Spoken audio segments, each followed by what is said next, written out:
আজকের এই আলোচনাটা আমরা খুব সুন্দরভাবে ধাপে ধাপে এগোবো। প্রথমে কি দেখছি আমরা? প্রথমে আমরা বুঝব ওহমের সূত্র এবং কেন একটা নির্দিষ্ট নিয়মে কারেন্ট আর ভোল্টেজ বাড়ে। তারপর আমরা দেখব রোধের আসল চরিত্র আর তার গ্রাফ। আচ্ছা। এরপর আমরা তারের বাইরে থেকে সোজা ঢুকে যাব ব্যাটারির ভেতরে, মানে কোষের অভ্যন্তরীণ রোধের গল্পে।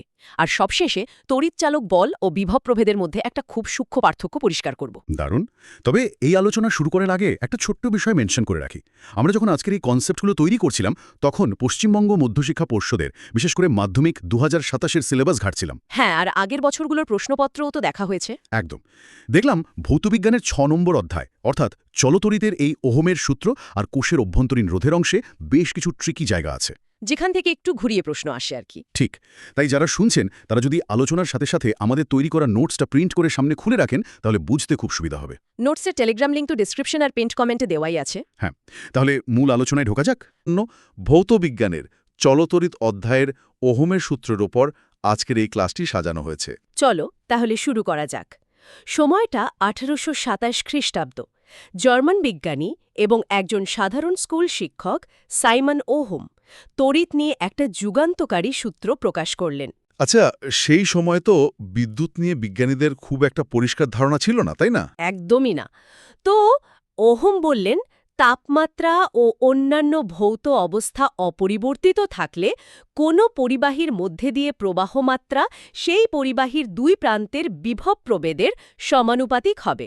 দাঁড়াও, এই সূত্রটা শুরুতেই আমার একটা বড়সড় খটকা লাগছে। তাপমাত্রা ও ভৌত অবস্থা অপরিবর্তিত, এই শর্তটা একেবারে প্রথমে কেন জুড়ে দেওয়া হলো? এটা খুব গুরুত্বপূর্ণ একটা প্রশ্ন। মানে এটা না থাকলে কি এমন পাহাড় ভেঙে পড়ত? আর এই যে বিভব প্রভেদ বা পোটেনশিয়াল ডিফারেন্সের কথা বলা হচ্ছে, এটাকে যদি আমি সেই জলের পাইপের সাথে মেলাই তাহলে বিভব প্রভেদ হলো জলের চাপের পার্থক্য, তাই তো? তোমার জলের পাইপের লজিকটা একদম নিখুঁত। হ্যাঁ, জলের চাপের পার্থক্য যেমন স্থির জলকে ঠেলে গতিশীল করে, ঠিক তেমনি পরিবাহীর দুই প্রান্তের বিভব প্রভেদ বা ভোল্টেজ তড়িৎ আধান বা ইলেকট্রনগুলোকে প্রচণ্ড জোরে ঠেলে নিয়ে যায়। ও আচ্ছা, তার মানে এই ইলেকট্রনগুলোর একমুখী স্রোতই হলো কারেন্ট বা প্রবাহ মাত্র? একদম তাই। এবার আসি তোমার ওই প্রথম এবং সবচেয়ে গুরুত্বপূর্ণ প্রশ্নে, তাপমাত্রা কেন স্থির রাখতে হবে? এর উত্তর লুকিয়ে আছে পরিবাহীর একেবারে ভেতরের আণবিক গঠনে। পরিবাহীর ভেতরে মানে একটা তামার তারের ভেতরের অবস্থাটা যদি আমরা কল্পনা করি। হ্যাঁ, ভাবো যে সেখানে প্রচুর পরমাণু নিজেদের জায়গায় বসে আছে আর তাদের মাঝখানের ফাঁকা জায়গা দিয়ে ইলেকট্রনগুলো ছুটে যাওয়ার চেষ্টা করছে। অনেকটা যেন একটা ভিড় রাস্তার মতো, তাই না? মানে যেখানে প্রচুর মানুষজন দাঁড়িয়ে আছে আর তার মাঝখান দিয়ে কয়েকজনকে দৌড়ে পার হতে হবে। ঠিক তাই। এবার ধরো যদি পরিবাহের তাপমাত্রা বাড়ানো হয়, তখন ওই পরমাণুগুলো তাপশক্তি গ্রহণ করে আর স্থির থাকতে পারে না। তারা নিজেদের জায়গায় দাঁড়িয়ে প্রচণ্ড জোরে কাঁপতে বা ভাইব্রেট করতে শুরু করে। আচ্ছা। তো একবার ভাবো তো, একটা ভিড় রাস্তায় মানুষজন যদি স্থির দাঁড়িয়ে না থেকে এলোপাতাড়ি লাফালাফি করতে শুরু করে, তাহলে যারা দৌড়চ্ছে তাদের ধাক্কা খাওয়ার সম্ভাবনা কতটা বেড়ে যাবে? বুঝতে পারছি। ধাক্কা বেশি লাগলে তো দৌড়ানোর গতি এমনিতেই কমে যাবে। মানে ইলেকট্রনগুলো পরমাণুর সাথে বারবার ধাক্কা খাবে আর কারেন্টের প্রবাহ বাধাগ্রস্ত হবে। ঠিক এটাই ঘটে। তাপমাত্রা বদলালে ইলেকট্রনের প্রবাহের পথে এই বাধার পরিমাণ মারাত্মকভাবে বদলে যায়। ফলে প্রবাহমাত্রার ওপর একটা বিশাল প্রভাব পড়ে। ও তাই সাইমন ওহম বুঝতে পেরেছিলেন যে শুধুমাত্র বিভব প্রভেদ কিভাবে কারেন্টকে নিয়ন্ত্রণ করে সেটা যদি নিখাতভাবে বুঝতে হয় তাহলে তাপমাত্রার মতো বাইরের ডিস্টারবেন্সগুলোকে আগে স্টপ করতে হবে। একদম। তাই এই শর্তটা এতটা জরুরি। এবার পুরো ছবিটা পরিষ্কার হলো তো? মানে অন্যান্য সব ডিস্টারবেন্স বন্ধ করে তবেই আমরা আসল সম্পর্কটা দেখতে পাব। হ্যাঁ, এবার ক্লিয়ার। তো এবার এই সূত্রের গাণিতিক রূপটা একটু ভেঙে দেখা যাক। ধরো একটা তামার তারের দুটো প্রান্ত হচ্ছে এ এবং বি। বিন্দু দুটোর বিভব বা ভোল্টেজ যথাক্রমে VA এবং VB। আচ্ছা। এখানে ধরে নিচ্ছি যে VA বড়, অর্থাৎ VA গ্রেটার দ্যান VB।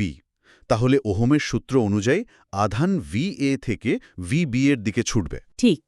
আর প্রবাহমাত্রা বা আই সরাসরি সমানুপাতিক হবে এই বিভব প্রভেদ অর্থাৎ ব্র্যাকেটে VA মাইনাস VB এর সাথে। গাণিতিকভাবে সমীকরণটা তাহলে দাঁড়ায় I proportional to VA minus VB। এখন পদার্থবিদ্যায় আমরা জানি যে কোনো সমানুপাতিক সম্পর্ককে যখন আমরা সমান চিহ্নে বা সমীকরণে পরিণত করতে চাই তখন একটা ধ্রুবক বা কনস্ট্যান্ট আনতে হয়। হ্যাঁ, ওই কে ধ্রুবকটা, তাই না? ঠিক বলেছ। এখানে সমীকরণটা হয়ে যায় VA minus VB equals to K into I, যেখানে K হল সেই ধ্রুবক। আর শিক্ষার্থীদের মনে রাখার সুবিধার জন্য যদি আমরা দুই প্রান্তের বিভবের পার্থক্য অর্থাৎ VA মাইনাস VB কে শুধু V ধরে নিই, তাহলে সমীকরণটা খুব ছিমছাম আর সহজ হয়ে যায়। V equals two K into I. এই সমীকরণটাই তো পুরো ওই চলতড়িৎবিদ্যার একটা অন্যতম বড় স্তম্ভ। একদম। তাহলে এই প্রথম ধাপে আমরা যা যা জানলাম, চলো সেটা চট করে একবার রিক্যাপ করে নিই। প্রথমে আমরা দেখলাম 1827 সালে সাইমন ওমের আবিষ্কার করা সূত্রটি কি বলছে। তারপর আমরা পরিবাহীর ভেতরে ঢুটি দেখলাম যে তাপমাত্রা বাড়লে কিভাবে পরমাণুগুলোর কম্পন কারেন্টকে বাধা দেয়, আর ঠিক সেই কারণেই সূত্রে তাপমাত্রাকে স্থির রাখার কথা বলা হয়েছে। আমরা কোনো কনসেপ্ট বিল্ড করলাম।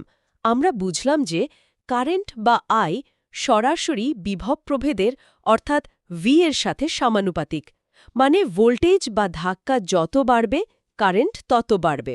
একদম। আর যাতে এই কনসেপ্টগুলো মাথায় একেবারে গেঁথে যায়, তাই যারা ক্লাসটি শুনছে তাদের জন্য থাকছে 3টে প্রশ্ন। উত্তরগুলো কিন্তু শুধু শুনলে হবে না, কমেন্ট সেকশনে লিখে জানাতে হবে। প্রথম প্রশ্ন, ওহমের সূত্র কে এবং কত খ্রিস্টাব্দে আবিষ্কার করেন? দ্বিতীয় প্রশ্ন, ওহমের সূত্রে কোন দুটি বিষয় অপরিবর্তিত থাকতে হয়? এবং তৃতীয় প্রশ্ন, পরিবাহীর দুই প্রান্তের বিভব প্রভেদ বা ভোল্টেজ বাড়লে প্রবাহ মাত্রার কি পরিবর্তন ঘটে? এই প্রশ্নগুলোর উত্তর কমেন্টে আসতে থাকুক, আর আমরা প্রবেশ করি আমাদের আলোচনার দ্বিতীয় ধাপে। একটু আগে আমরা ওহমের সূত্র থেকে যে গাণিতিক সমীকরণটা পেলাম, V equals two K into I, সেখানে এই কে রাশিটি নিয়ে কিন্তু আমরা বেশি কথা বলিনি।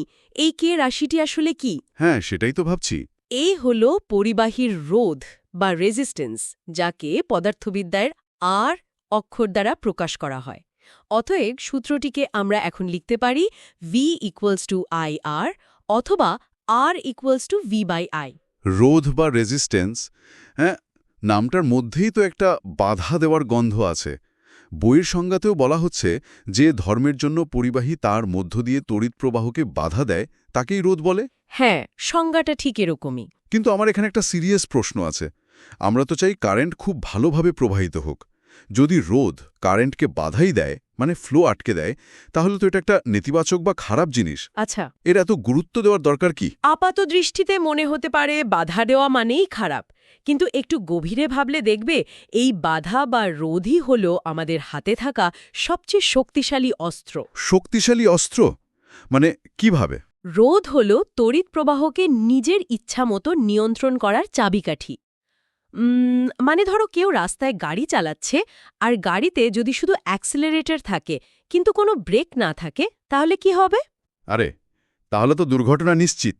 তড়িৎ প্রবাহের ক্ষেত্রে এই রোধ হল সেই ব্রেক।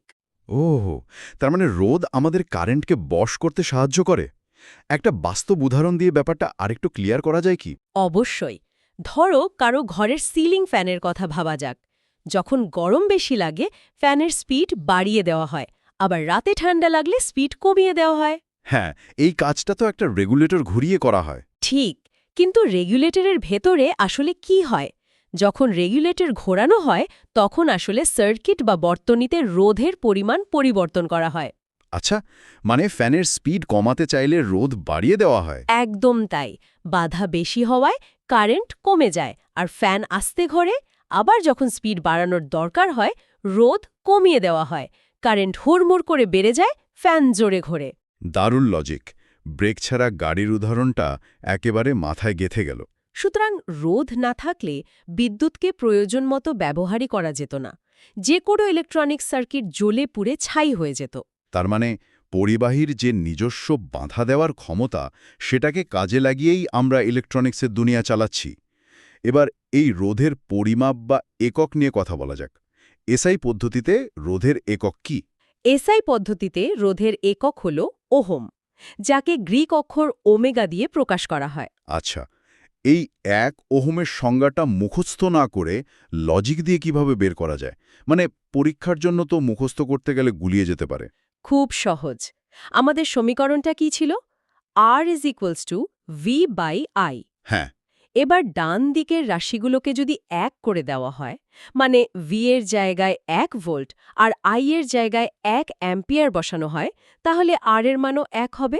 ওহ, তার মানে কোনো পরিবাহীর 2 প্রান্তে যদি 1 ভোল্ট বিভব প্রভেদ প্রয়োগ করা হয় এবং তার ফলে যদি ঠিক 1 অ্যাম্পিয়ার প্রবাহ মাত্রা সৃষ্টি হয়। তবে ওই পরিবাহীর ভেতরের রোধকে বলা হবে 1 ওহম। দেখো, মুখস্থ করার কোনো জায়গাই নেই এখানে। সত্যিই তাই, সমীকরণ থেকেই সরাসরি সংজ্ঞা তৈরি হয়ে যাচ্ছে। এবার একটু জটিল জায়গায় আসি, যেটা অনেক শিক্ষার্থীর কাছেই ভয়ের কারণ। রোধের মাত্রিক সংকেত বা ডাইমেনশনাল ফর্মুলা। আচ্ছা, এই বড়সড় মাত্রাটা কিভাবে আসে, সেটা কি অডিওর মাধ্যমে একটু ভিজুয়ালাইজ করা সম্ভব? চেষ্টা করা যাক। আমরা জানি রোধ R সমান বিভব প্রভেদ V বাই প্রবাহ মাত্রা I। অর্থাৎ মাত্রা বের করতে গেলে আগে V এর মাত্রাকে I এর মাত্রা দিয়ে ভাগ করতে হবে। তো এই বিভব প্রভেদ বা ভোল্টেজ জিনিসটা কি? এটা হলো অসীম দূরত্ব থেকে একটা চার্জ বা আধানকে আনতে যে পরিমাণ কাজ বা ওয়ার্ক ডান করতে হয়। কাজের মধ্যে লুকিয়ে আছে ভর, দৈর্ঘ্য আর সময়ের হিসাব। আচ্ছা, তাই বিভব প্রভেদের মাত্রাটা দাঁড়ায় mL² T⁻³ I⁻⁻1। একদম। এই মাত্রাটাকে যদি একটু সহজে বলতে হয়, m হলো ভর, L হলো দৈর্ঘ্য, T হলো সময় আর I হলো প্রবাহ মাত্রা। ঠিক। এবার রোধের মাত্রা পেতে গেলে বিভব প্রভেদের এই পুরো মাত্রাটাকে নিচে আবার প্রবাহ মাত্রা বা I দিয়ে ভাগ করতে হবে। হ্যাঁ, আর যখন নিচের ওই আইটাকে ওপরে নিয়ে যাওয়া হবে, তখন সূচকের নিয়ম অনুযায়ী সেটা ইনভার্স বা উল্টে গিয়ে I⁻⁻1 হয়ে যায়। ওপরে আগে থেকেই একটা I⁻⁻1 ছিল, তার সাথে এই নতুনটা মিলে তৈরি হয় I⁻²। ফলে রোধের চূড়ান্ত মাত্রিক সংকেতটা গিয়ে দাঁড়ায় mL² T⁻³ I⁻²। এটা শুধুমাত্র কয়েকটা ইংরেজি অক্ষর নয়, এটা আসলে বোঝাচ্ছে যে তড়িৎ প্রবাহকে বাধা দিতে কতটা ভৌত শক্তির খেলা চলছে। এই ধাপে ধাপে ভেঙে বোঝানোর ফলে ব্যাপারটা আর মুখস্থ করার বিষয় রইল না। তাহলে এই দ্বিতীয় অংশের শেষে আমরা একটা ছোট্ট রিক্যাপ করে নিই। এই ধাপে আমরা দেখলাম ওহমের সূত্রের ধ্রুবকটাই হল রোধ বা রেজিস্ট্যান্স। আর আমরা শিখলাম রোধ কোনো খারাপ জিনিস নয়, বরং ফ্যানের স্পিড কমানো বাড়ানোর মতো তড়িৎ প্রবাহ নিয়ন্ত্রণের চাবিকাঠি। এরপর আমরা V = IR সূত্র ব্যবহার করে খুব সহজেই 1 ওহমের সংজ্ঞা তৈরি করলাম এবং কাজের মাত্রাকে ব্যবহার করে রোধের মাত্রিক সংকেত বের করলাম। একদম। আর এই কনসেপ্টগুলো কতটা ক্লিয়ার হলো সেটা যাচাই করার জন্য শিক্ষার্থীদের জন্য থাকে পরবর্তী 3টি প্রশ্ন, যার উত্তর যথারীতি কমেন্টে দিতে হবে। প্রথম প্রশ্ন, পরিবাহীর রোধ বলতে ঠিক কি বোঝায়? দ্বিতীয় প্রশ্ন, গাণিতিকভাবে 1 ওহম সমান কত ভোল্ট বাই কত অ্যাম্পিয়ার? এবং তৃতীয় প্রশ্ন, রোধের মাত্রীয় সংকেত বা ডাইমেনশনাল ফর্মুলা কি? শিক্ষার্থীরা কমেন্টে উত্তর দিতে থাকুক, আর আমরা এগিয়ে যাই আমাদের তৃতীয় এবং অত্যন্ত আকর্ষণীয় একটা টপিকে। এই পর্যায়ে আমরা ওহমের সূত্রের একটা ভিজুয়াল প্রমাণ দেখব, যাকে বলা হয় VI লেখচিত্র বা গ্রাফ। আমরা যদি বিভব প্রভেদ বা ভিকে এক্স অক্ষ বরাবর রাখি এবং প্রবাহমাত্রা বা আইকে ওয়াই অক্ষ বরাবর রাখি, তাহলে যে গ্রাফটা তৈরি হবে সেটা দেখতে কীরকম হবে? তুমি কি মনে করো? আমি যদি একটু গেস করি, মানে যেহেতু ভি আর আই সমানুপাতিক, একজন বাড়লে অন্যজনও ঠিক একই হারে বাড়ে, তাই গ্রাফটা হওয়া উচিত একেবারে সোজা রাস্তা। অর্থাৎ মূল বিন্দুগামী সরল রেখা বা straight line passing through the origin. হ্যাঁ, ঠিক তাই। তোমার গেস 100% নিখুঁত। গ্রাফটা সত্যিই একটা সোজা চওড়া হাইওয়ের মতো। বিভব প্রভেদ যে হারে বাড়ে, কারেন্টও ঠিক সেই নির্দিষ্ট হারে বাড়তে থাকে। আচ্ছা, যেসব পরিবাহী এই সোজা হাইওয়ের নিয়মটা অক্ষরে অক্ষরে মেনে চলে, তাদের কি বলে? বিজ্ঞানীদের ভাষায় তাদের বলা হয় ওহমীয় পরিবাহী বা ওহমিক কন্ডাক্টরস। আমাদের চেনা পরিচিত সমস্ত ধাতব তার, যেমন তামা, রূপো, লোহা বা অ্যালুমিনিয়াম, এরা সবাই এই ভদ্র দলের মধ্যে পড়ে।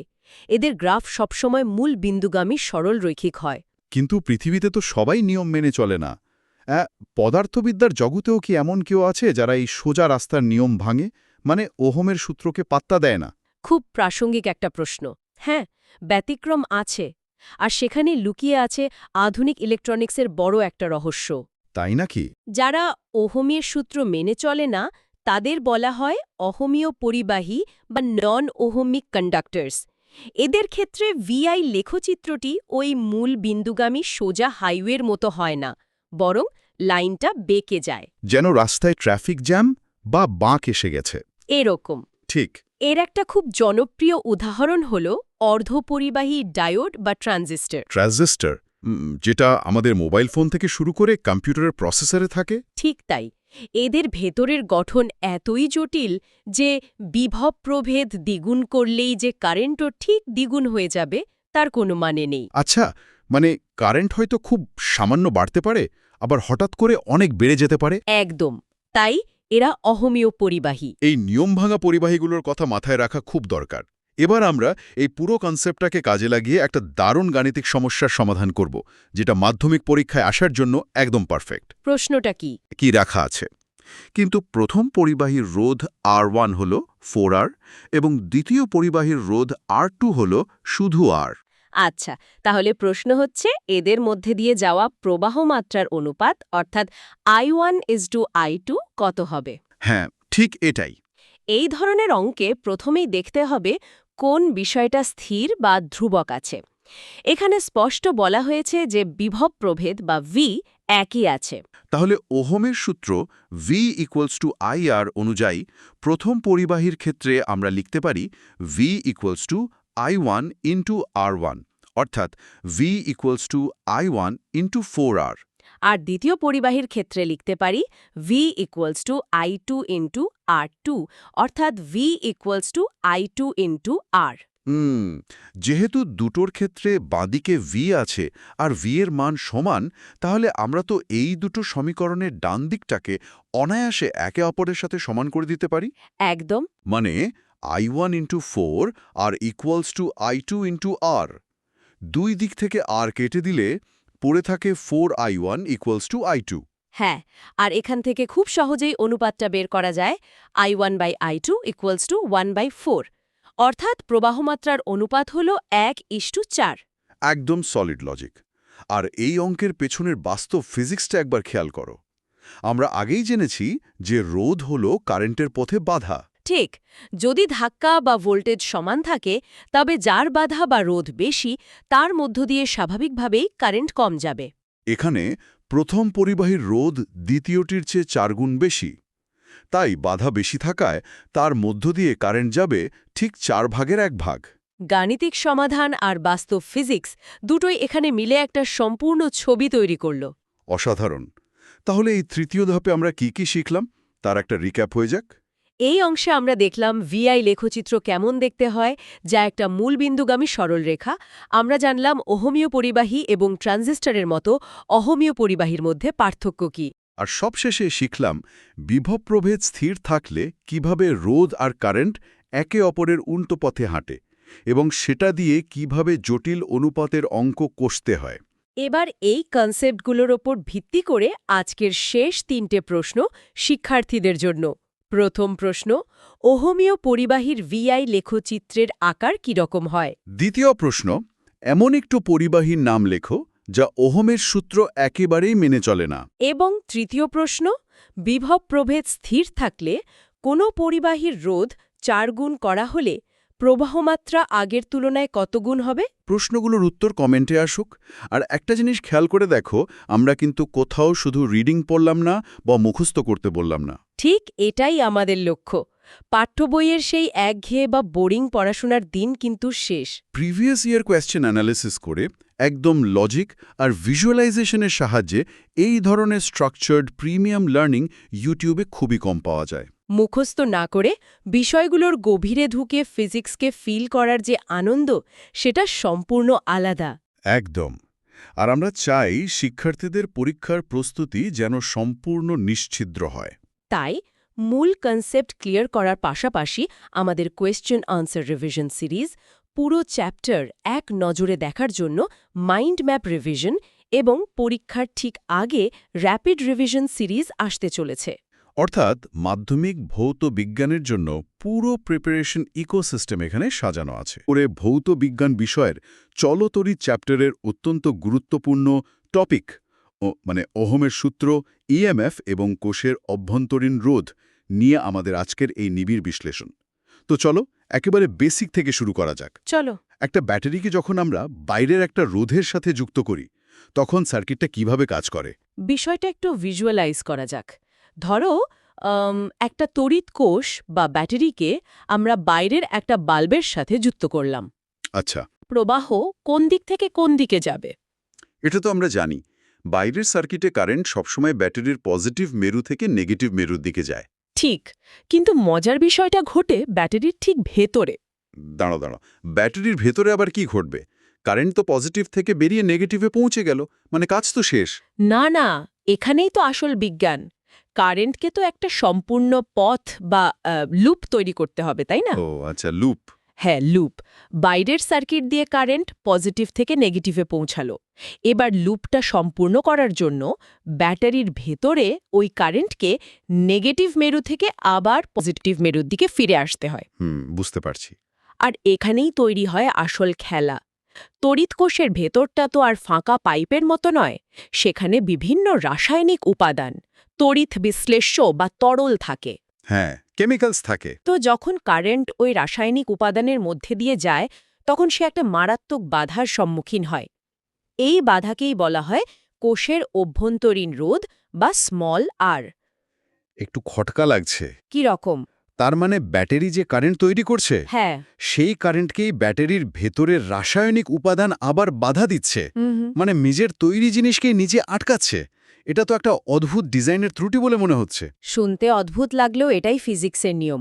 কোনো রাসায়নিক উপাদানই কারেন্টকে 100% বিনা বাধায় ছেড়ে দিতে পারে না। বিষয়টা বোঝার জন্য একটা অ্যানালজি দেওয়া যাক। হ্যাঁ, দাও। ধরো কেউ একটা খুব মসৃণ হাইওয়ে দিয়ে দৌড়াচ্ছে। ওকে। সেটা হলো বাইরের পরিবাহী তার বা ক্যাপিটাল আর। সেখানে স্পিড দারুণ, কিন্তু লুপটা কমপ্লিট করার জন্য হঠাৎ করে রাস্তার মাঝখানে হাঁটু সমান কাদা চলে এলো। আরে বাবা। গন্তব্যে পৌঁছানোর জন্য ওই কাদার মধ্যে দিয়েও তা দৌড়াতে হবে। ওই কাদার বাধাটাই হলো ব্যাটারির ভেতরের উপাদান, মানে আমাদের অভ্যন্তরীণ রোধ বা স্মল আর। অসাধারণ একটা উদাহরণ। তার মানে ব্যাটারির ভেতরের কাদা পেরিয়ে কারেন্টকে আবার স্টার্টিং পয়েন্টে আসতে হয়। একদম। আর এই কাদার বাধা বা অভ্যন্তরীণ রোধের জন্যই তো আমাদের মোট রোধের হিসেবে পরিবর্তন আসা উচিত। একদমই তাই। বর্তনীতে যখন কারেন্ট মাপা হয়, তখন শুধু বাইরের ক্যাপিটাল আর ধরলে চলবে না। আচ্ছা। মোট রোধ হিসেবে বাইরের রোধ মানে ক্যাপিটাল আর এবং কোষের অভ্যন্তরীণ রোধ বা স্মল আর এর সমষ্টিকে ধরতে হবে। অর্থাৎ বর্তনীর মোট রোধ হল আর প্লাস আর। এই বিষয়টা একটা দারুণ বাস্তব ঘটনার ব্যাখ্যা দেয়। আমরা অনেক সময় দেখি পুরনো ব্যাটারি আর কাজ করছে না। আমরা বলি ব্যাটারির চার্জ শেষ, কিন্তু আসলে কি তাই? খুব সুন্দর একটা পয়েন্ট তুলেছ। আসলে অনেক ক্ষেত্রেই পুরনো ব্যাটারিতে শক্তি থাকে, কিন্তু সময়ের সাথে সাথে তার ভেতরে রাসায়নিক উপাদান শুকিয়ে যায় বা নষ্ট হয়ে যায়। মানে ওই কাদাটা আরও ঘন হয়ে যায়। ঠিক তাই, কাদাটা আরও ঘন আর শক্ত হয়ে যায়। ফলে অভ্যন্তরীণ রোধ বা স্মল আর এর মান এত বেশি বেড়ে যায় যে ব্যাটারি আর বাইরের সার্কিটে কারেন্ট পাঠাতেই পারে না। তার মানে ওহমের সূত্র অনুযায়ী আমরা যদি বর্তনীর প্রবাহ মাত্রা বা কারেন্ট বের করতে চাই, তাহলে সমীকরণটা কি দাঁড়াবে? আমরা জানি কারেন্ট মানে আই সমান মোট ভোল্টেজ বাই মোট রোধ। এখানে ব্যাটারির মোট ভোল্টেজ বা তড়িৎচালক বলকে আমরা ক্যাপিটাল ই ধরছি। তাহলে প্রবাহ মাত্রা I equals to E divided by capital R plus small R. আচ্ছা। এবার এই সমীকরণটাকে যদি একটু সাজিয়ে লিখি, তাহলে পাব ই ইকুয়ালস আই ইন্টু ব্র্যাকেটে আর প্লাস আর। ব্র্যাকেট তুলে গুণ করে দিলে দাঁড়াচ্ছে E equals IR plus IR. Let's unpack this. সমীকরণটা হলো E equals to IR plus IR. হ্যাঁ। এখানে capital I into capital R মানে তো বাইরের রোধের দুই প্রান্তের বিভব প্রভেদ, যাকে আমরা ক্যাপিটাল ভি বলি, তাই না? কারণ ওহমের সূত্রই তো বলছে ভি ইকুয়ালস আইআর। ঠিক ধরেছ। তাহলে আমরা আইআর এর জায়গায় ভি বসিয়ে দিলে সমীকরণটা হয়ে যাচ্ছে ই equals V plus small IR. এখান থেকে একটা জিনিস পরিষ্কার দেখা যাচ্ছে, ক্যাপিটাল ভি এর মান সবসময় ই এর চেয়ে কম হবে। কতটা কম হবে? ঠিক ওই স্মল আই আর পরিমাণ কম হবে। এখানেই তো সেই আমাদের শুরুতে বলা ভোল্টেজ চোরের খোঁজ পাওয়া গেল। একদম। এই যে স্মল আই আর অংশটা, এটাই তো সেই নষ্ট ভোল্ট বা লস্ট ভোল্ট, কারণ এই ভোল্টেজটা তো বাইরের বাল্ব বা ফ্যান ঘোরাতে কোনো কাজেই আসছে না। এটা তো ব্যাটারির ওই ভেতরের কাদা পেরোতেই খরচ হয়ে যাচ্ছে। একদম নিখুঁত ধরেছ। এই স্মল IR অংশটাই হল কোষের অভ্যন্তরীণ বিভব পতন বা নষ্ট ভোল্ট। রাইট। এর কারণে একটা ধনাত্মক আধানকে বাইরের বর্তনীতে পাঠাতে ব্যাটারির যতটা এনার্জি দেওয়ার কথা ছিল তার পুরোটা সে দিতে পারে না। কোষ দ্বারা মোট কৃতকার্য হলেও বাইরের রোধে আমরা পাই শুধু ভি। আর বাকিটা মানে স্মল IR কোষের ভেতরেই তাপ বা অন্য কোনোভাবে নষ্ট হয়ে যায়। এটা বাইরের সার্কিটের কোনো কাজে লাগে না বলে একে নষ্ট ভোল্ট বলা হয়। অসাধারণ। তাহলে চলো এই পর্যন্ত আমরা যা যা আলোচনা করলাম তার একটা কুইক রিক্যাপ করে নিই। হ্যাঁ, হয়ে যাক। প্রথমে আমরা পড়লাম কোষের অভ্যন্তরীণ রোধ বা ইন্টারনাল রেজিস্ট্যান্স সম্পর্কে। দেখলাম বাইরের সার্কিটে কারেন্ট পজিটিভ থেকে নেগেটিভে গেলেও ব্যাটারির ভেতরে লুপ কমপ্লিট করার জন্য নেগেটিভ থেকে পজিটিভের দিকে যায়। আর ব্যাটারির ভেতরে রাসায়নিক উপাদান তাকে যে বাধা দেয় সেটাই হলো অভ্যন্তরীণ রোধ বা স্মল আর। তারপর আমরা দেখলাম মোট রোধ হল ক্যাপিটাল আর প্লাস স্মল আর। ঠিক। আর ওহমের সূত্র থেকে আমরা পেলাম E = V + IR। এই যে সমীকরণের স্মল IR অংশটা, এটাই হলো আমাদের নষ্ট ভোল্ট, যা ব্যাটারির ভেতরে কারেন্ট পাঠাতেই টোল ট্যাক্সের মতো খরচ হয়ে যায়। খুব সুন্দর রিক্যাপ। এবার যারা এই আলোচনাটা গভীর মনোযোগ দিয়ে শুনছে তাদের ব্রেনকে একটু টেস্ট করা যাক। অবশ্যই। নিচে কমেন্ট সেকশনে এই 3টি প্রশ্নের উত্তর ফাটাফাট লিখে জানাতে হবে। 1. কোষের ভেতরের অংশে তড়িৎ প্রবাহ কোন মেরু থেকে কোন দিকে হয়?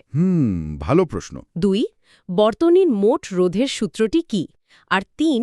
নষ্ট ভোল্টকে গাণিতিকভাবে কিভাবে লেখা হয়? একদম। সবাই কমেন্টে উত্তরগুলো লিখে ফেলুক।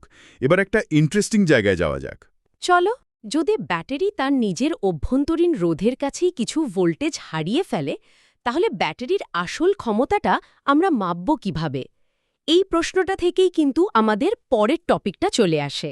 হ্যাঁ, তড়িৎচালক বল বা ইএমএফ এবং বিভব প্রভেদ বা পোটেনশিয়াল ডিফারেন্সের মধ্যে আসল পার্থক্যটা কোথায়? রাইট। এই দুটোর মধ্যে কনফিউশন কিন্তু প্রচুর হয়। আগের সমীকরণটা মনে করে দেখো তো, E = V + IR। হ্যাঁ, মনে আছে। এখানে বাইরের সার্কিটের ভি এবং ভেতরের নষ্ট হওয়া IR মিলে তৈরি হচ্ছে তড়িৎচালক বল বা ই। তড়িৎচালক বল জিনিসটা আসলে কি? কি? সংজ্ঞায় বলা হয় একক ধনাত্মক আধানকে কোষের নেগেটিভ মেরু থেকে পজিটিভ মেরুতে আনতে কোষ দ্বারা যে কার্য করা হয় সেটাই তড়িৎচালক বল। এখানে একটা পয়েন্ট খুব ইন্টারেস্টিং। নামের মধ্যে বল বা ফোর্স শব্দটা আছে, ইলেকট্রোমোটিভ ফোর্স।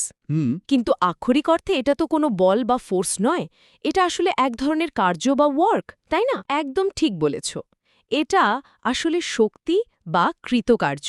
বিষয়টা আরও ক্লিয়ার করার জন্য একটা দুর্দান্ত অ্যানালজি দিচ্ছি। দাও। মনে করো একটা বহুতল বিল্ডিংয়ের নিচে একটা জলের পাম্প লাগানো আছে, আর ছাদে আছে একটা বিশাল জলের ট্যাঙ্ক। আচ্ছা, চোখ বন্ধ করে ভিজুয়ালাইজ করছি। এই জলের পাম্পটা হল তড়িৎচালক বল বা ইএমএফ। পাম্পের কাজ কি? জলকে নিচ থেকে ওপরে তুলে একটা পোটেনশিয়াল বা সম্ভাবনা তৈরি করা।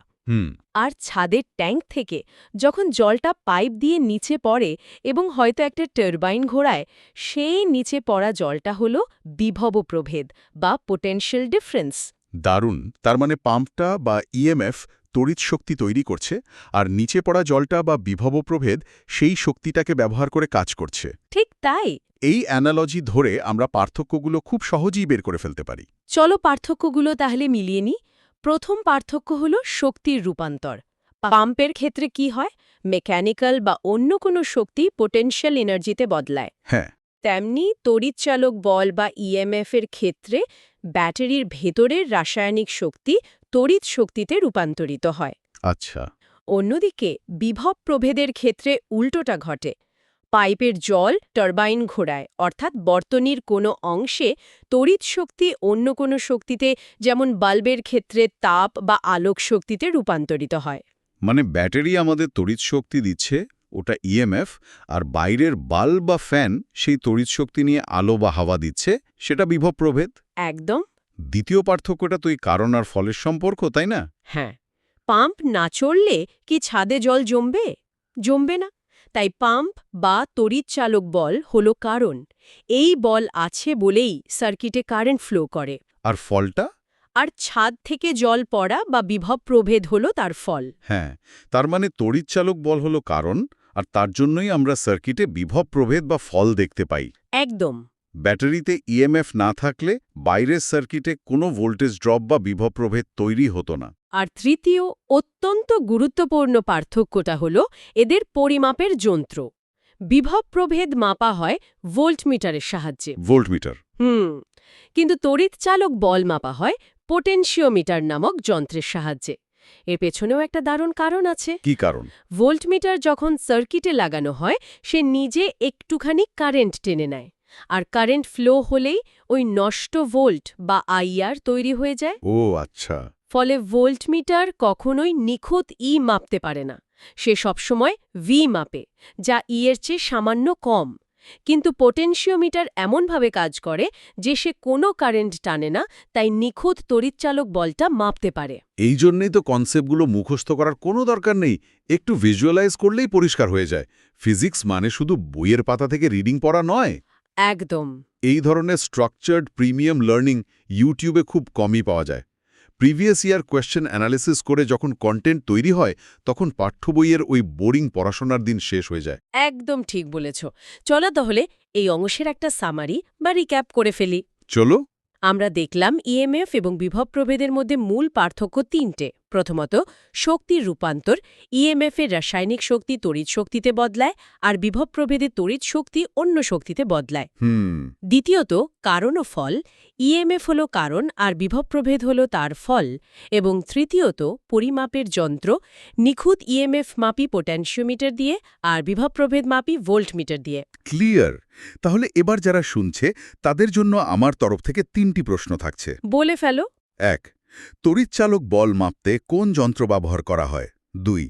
বিভব প্রভেদ কারণ না ফল? আর 3. বর্তনীর কোন অংশে অন্য শক্তি তড়িৎ শক্তিতে রূপান্তরিত হলে তাকে তড়িৎচালক বল বলে? সবাই কমেন্টে উত্তরগুলো জানিয়ে দিক। এবার আমরা যাব আমাদের তৃতীয় সেগমেন্টে, গাণিতিক উদাহরণ এবং তার প্রয়োগ। আমরা এতক্ষণ যে থিওরিগুলো পড়লাম, বাস্তবে সেটা একটা ডিটেকটিভ গল্পের মতো কিভাবে কাজ করে তা একটা অঙ্কের মাধ্যমে দেখব। আমি রেডি। অঙ্কের ডেটাগুলো কি আছে দেখা যাক, আমরা ভোল্টেজ চোরকে ধরতে পারি কিনা। সোর্সে যে গাণিতিক উদাহরণটি দেওয়া আছে সেখানে বলা হয়েছে আমরা বাজার থেকে একটা তড়িৎকোষ কিনে আনলাম, যার তড়িৎচালক বল বা ই হল 1.08 ভোল্ট। 1.08। কোষটিকে একটা বর্তনীতে যুক্ত করলে 0.5 অ্যাম্পেয়ার প্রবাহমাত্রা চলে, কিন্তু বহির্বর্তনীর রোধের প্রান্তীয় বিভব প্রভেদ মানে ক্যাপিটাল ভি মেপে দেখা গেল মাত্র 0.7 ভোল্ট। আচ্ছা। আমাদের বের করতে হবে কোষের ভেতরের ওই কাদার পরিমাণ, মানে অভ্যন্তরীণ রোধ বা স্মল আর এর মান। ওকে, খাতা পেন নিয়ে একটু হিসেব করা যাক। আমাদের কাছে সমীকরণ তো জানাই আছে, E = V + R। হ্যাঁ। এই সমীকরণটা কি আমরা একটু ঘুরিয়ে লিখতে পারি IR = E - V। অর্থাৎ এই IR বা নষ্ট ভোল্ট হল মোট তড়িৎচালক বল থেকে বাইরের বিভব প্রভেদ বাদ দিলে যা অবশিষ্ট থাকে। একদম ঠিক। তাহলে অঙ্কের মানগুলো বসিয়ে দিই। ই হল 1.08 আর ভি হল 0.7। তাহলে চোর কতটা ভোল্টেজ চুরি করেছে? E - V করলে দাঁড়াচ্ছে 1.08 - 0.7। দাঁড়াও, এটা হবে 0.38। ঠিক। অর্থাৎ আমাদের নষ্ট ভোল্ট বা IR এর মান বেরোলো 0.38 ভোল্ট। এবার এই IR এর মধ্যে আই বা প্রবাহ মাত্রার মান তো দেওয়াই আছে 0.5 অ্যাম্পিয়ার। তাহলে সমীকরণটা দাঁড়ায় 0.5 × R = 0.38। হ্যাঁ। অত্যন্ত ধীর গতিতে হিসাবটা কল্পনা করা যাক। 0.5 × R = 0.38 হলে শুধু আর বের করতে গেলে 0.38কে 0.5 দিয়ে ভাগ করতে হবে। রাইট। এখানে একটা ম্যাথ ট্রিক বলি। 0.5 দিয়ে ভাগ করা মানে আসলে সংখ্যাটাকে 2 দিয়ে গুণ করা। আরে তাই তো। তাহলে 0.38কে 2 দিয়ে গুণ করলে কত হয়? 0.76। সুতরাং কোষের অভ্যন্তরীণ রোধ আর এর মান বেরোল 0.76 ohm. Wow, step by step গেলে জিনিসটা কতটা ইজি হয়ে যায়। প্রথমে আমরা চুরি যাওয়া অংশটা মানে নষ্ট ভোল্টটা বের করে নিলাম, তারপর সেটাকে কারেন্ট দিয়ে ভাগ করে ইন্টারনাল রেজিস্ট্যান্স পেয়ে গেলাম। এটাই হলো কনসেপ্ট ক্লিয়ার থাকার ম্যাজিক। একবার লজিক বুঝে গেলে অঙ্কটা জাস্ট একটা পাজল সলভ করার মতো মনে হয়। প্রসঙ্গক্রমে একটা কথা জানিয়ে রাখি, এই কনসেপ্টগুলোকে আরও মজবুত করতে সামনেই আমাদের question answer revision series, mind map revision এবং র্যাপিড রিভিশন বিফোর এক্সাম আসতে চলেছে। একদম, যারা শুনছে তাদের জন্য এখানে পুরো প্রিপারেশন ইকোসিস্টেম রেডি আছে, শুধু ফোকাস ধরে রাখতে হবে। চলো তাহলে এই গাণিতিক সেগমেন্টের একটা কুইক রিক্যাপ করে নিই। আমরা দেখলাম কিভাবে IR ইকুয়ালস E-V সূত্র ধরে নষ্ট ভোল্ট বের করলাম, যার মান হল 0.38 ভোল্ট। এরপর কারেন্ট 0.5 অ্যাম্পিয়ার দিয়ে ভাগ করে আমরা অভ্যন্তরীণ রোধ পেলাম 0.76 ওহম। এই একই প্রসেসে যে কোনো ভ্যালু দেওয়া থাকলে যে কেউ অনায়াসেই অঙ্কটা নামিয়ে দিতে পারবে। সুপারব! এবার তাহলে এই অংশের জন্য 3টে প্রশ্ন আমি করছি। করো। 1. গাণিতিক উদাহরণটিতে নষ্ট ভোল্টের মান কত বেরোল? 2. অভ্যন্তরীণ রোধের একক কি? আর 3. যদি সার্কিটে বাইরের রোধ 0 বা R=0 হয়, তবে তড়িৎচালক বল কার সমান হবে? বা শেষের প্রশ্নটা একটু ট্রিকি। হ্যাঁ, শেষের প্রশ্নটার উত্তর একটু চিন্তা করলেই সমীকরণ থেকে পেয়ে যাবে। কমেন্টে উত্তরগুলো দেখতে চাই।